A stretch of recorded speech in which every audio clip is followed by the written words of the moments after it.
السلام علیکم ناظرین، آپ یوٹیوب چینل دیکھ رہے ہیں۔ میں ہوں افضل خان، دبئی یو اے سے۔ ناظرین، ابھی جو میں ولاگ بناؤں گا یہ حضرت مولانا جلال الدین رومی کے حوالے سے ہے۔ مولانا جلال الدین رومی صاحب کی شخصیت کا تعارف کسی کے لیے کروانا بہت مشکل ہے، خاص طور پہ میرے جیسے بندے کے لیے۔ میں کوئی عالم فاضل نہیں ہوں، لیکن ہزاروں لوگوں نے اور لاکھوں لوگوں نے ان پہ کتابیں لکھی ہیں، اور آج یورپ امریکہ میں سب سے زیادہ پڑھی جانے والی کتاب جو ہے وہ مولانا جلال الدین رومی رحمۃ اللہ علیہ کی ہے، مثنوی روم۔ انگلش میں ٹرانسلیشن ہے یا یورپ کی اپنی اپنی زبانوں میں ٹرانسلیشن ہے۔ تو میں نے ایک جو یہ ویڈیو جس پہ میں ریئیکشن دوں گا، تو یہ بڑی اچھی کاوش ہے ان کے انٹروڈکشن کے لیے۔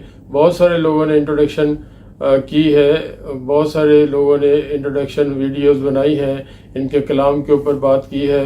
ہمارے شاعر مشرق علامہ محمد اقبال صاحب کے حالانکہ ان کی ملاقات نہیں ہوئی تھی مولانا جلال الدین رومی صاحب سے، اقبال صاحب بعد میں آئے، لیکن ان کے روحانی پیر و مرشد تھے، اور وہ ان کا یہ تاریخی جو اقرار ہے اور ان کا کہنا ہے کہ اقبال جو ہے وہ اقبال نہ ہوتا اگر ان کی زندگی میں مولانا جلال الدین روم نہ آتے یا ان کی تحریریں یا ان کو نہ پڑھتے۔ تو میں اس کو سٹارٹ کرتا ہوں، اب دیکھیے۔ مولانا جلال الدین رومی، آپ رحمۃ اللہ علیہ کا نام محمد، لقب جلال الدین اور عرفیت مولانا رومی ہے۔ آپ رحمۃ اللہ علیہ کے اسلاف بلخ کے رہنے والے تھے، جو آج کل افغانستان کا حصہ ہے۔ مولانا جلال الدین رومی 6 ربیع الاول 604 ہجری بمطابق 30 ستمبر 1207 عیسوی کو بلخ میں پیدا ہوئے۔ آپ کے دادا حسین بن احمد خطیبی بڑے صاحب علم اور فاضل شخص تھے۔ آپ کے والد مولانا بہاؤالدین بھی بہت بڑے عالم تھے اور سلطان العلماء کہلاتے تھے۔ مولانا رومی جس زمانے میں اس دنیا میں تشریف لائے، یہ وہ دور تھا جب اسلام شمالی افریقہ تک پھیل چکا تھا اور مسلمان یورپ کے دروازے پر دستک دے رہے تھے۔ برے صغیر پاک و ہند میں شہاب الدین غوری کی اسلامی حکومت قائم ہو چکی تھی۔ اسلام کے ثقافتی اثرات دنیا کے بڑے بڑے حصے میں پھیل چکے تھے، لیکن اسلام دشمنوں نے مسلمانوں کو عقائد کی بحثوں میں الجھا رکھا تھا، اور یہی وہ دور ہے جب مغربی طرف سے صلیبی فوجیں یلغار کر رہی تھیں اور مشرق کی طرف سے تتاری سیلاب امڑ رہا تھا۔ لیکن امت مسلمہ پر یہ اللہ کا خاص کرم تھا کہ اس نے مسلمانوں کو مولانا جلال الدین رومی جیسی صاحب کشف و علم ہستی عطا کی، جنہوں نے اصلاح و تربیت کا کٹن کام اس خوبی سے انجام دیا کہ اللہ کے فضل و کرم سے اسی صدی کے آخری حصے میں اسلام کے دشمن اسلام کے نام لیوا بن گئے۔ تاتاری حکمران برقع خان نے اسلام قبول کر لیا، اور انہی مغلوں نے اسلام کی گراں قدر خدمات انجام دیں، جو کبھی اسلام کو نعوذ باللہ صفحہ ہستی سے مٹانے کے در پہ تھے۔ مولانا جلال الدین رومی کے والد محترم مولانا بہاؤالدین محمد امام غزالی سے بہت متاثر تھے۔ امام غزالی کا انتقال مولانا بہاؤالدین محمد کی پیدائش سے چند سال قبل ہو چکا تھا، لیکن امام صاحب نے فلسفے کے نظام پر بے خوفی کے ساتھ جو عالمانہ تنقید کی تھی، اس کے اثرات ابھی تک بڑے نمایاں تھے۔ چنانچہ مولانا رومی نے جب ہوش سنبھالا تو ان کے گھرانے میں امام غزالی کی تعلیمات کا چرچا تھا۔ یوں یہ ایک علم پرور گھرانہ تھا کہ جس پر صوفیانہ رنگ غالب تھا۔ چنانچہ ایسے ماحول میں مولانا رومی کی فطری صلاحیتوں کو بھرپور جلا ملی، اور ان کی پاکیزہ سیرت کے گوہر اور زیادہ نکھر گئے۔ یہ وہ عہد تھا جب بچوں کو قرآن کریم اور حدیث کا مطالعہ کروایا جاتا تھا۔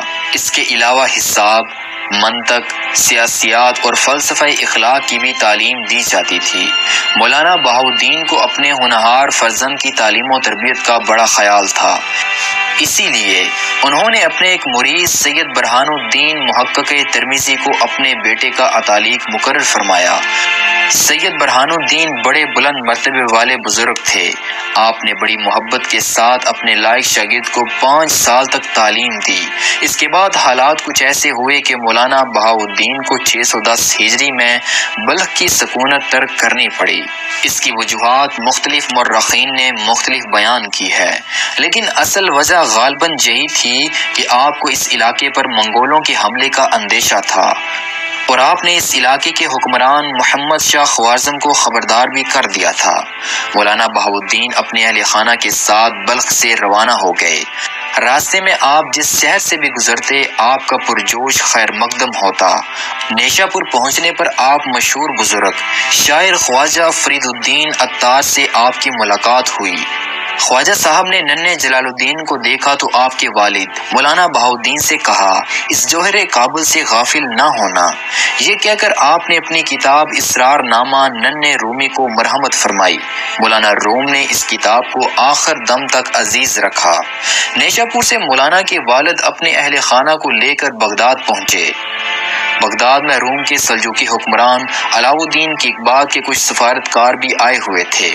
وہ مولانا بہاؤالدین رحمۃ اللہ علیہ سے مل کر بہت متاثر ہوئے، اور انہوں نے واپس جا کر علاؤ الدین کیقباد سے ان کا ذکر کیا۔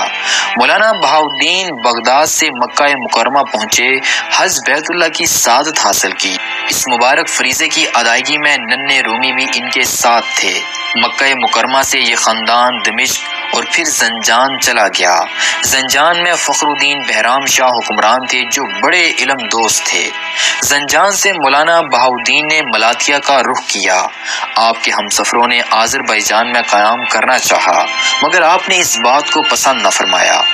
والی آذربائیجان کی ملکہ عصمت خاتون خود آپ رحمۃ اللہ علیہ کو روکنے کے لیے پہنچے۔ آپ کے بے حد اصرار پر مولانا بہاؤالدین نے خواہش ظاہر کی کہ قصبہ اطہشر میں آپ کے لیے ایک مدرسہ تعمیر کرا دیا جائے۔ چنانچہ فوری طور پر ایک مدرسہ تعمیر کیا گیا۔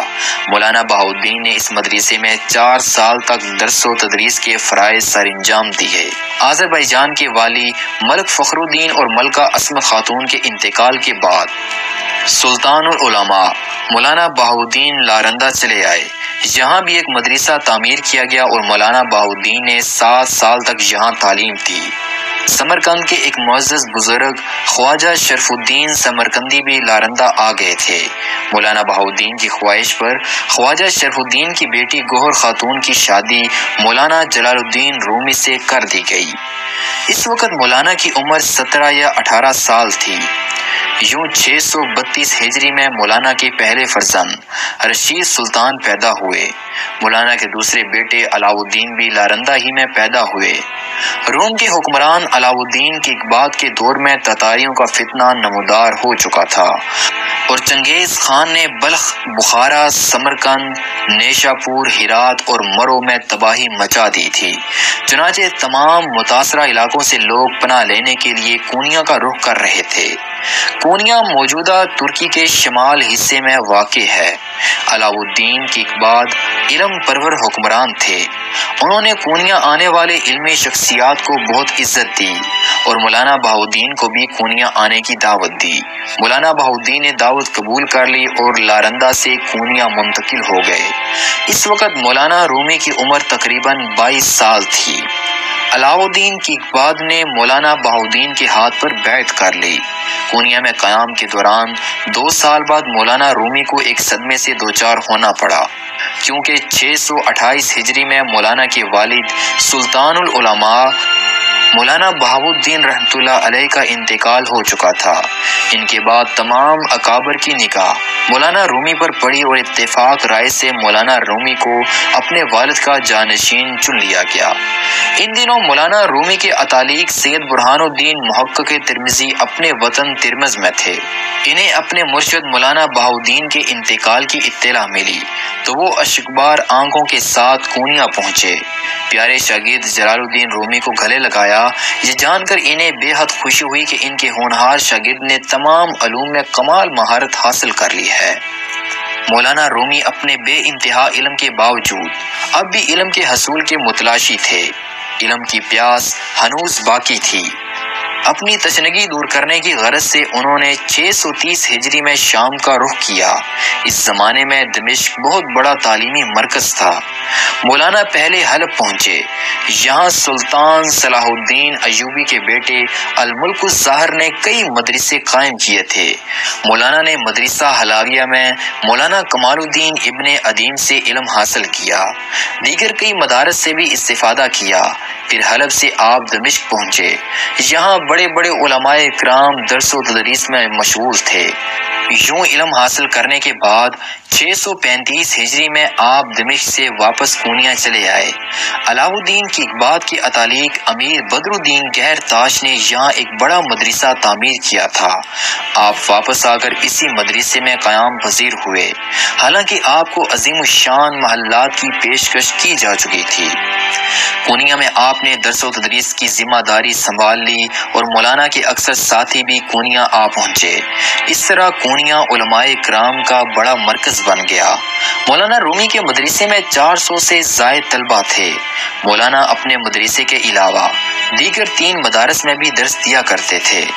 پھر ایک ایسی شخصیت مولانا کی زندگی میں داخل ہوئی جس نے مولانا کے خیالات و افکار پر بہت گہرے اثرات مرتب کیے، بلکہ اس شخصیت کے روحانی تاثر نے مولانا کے دل کی کیفیت یکسر بدل کر رکھ دی۔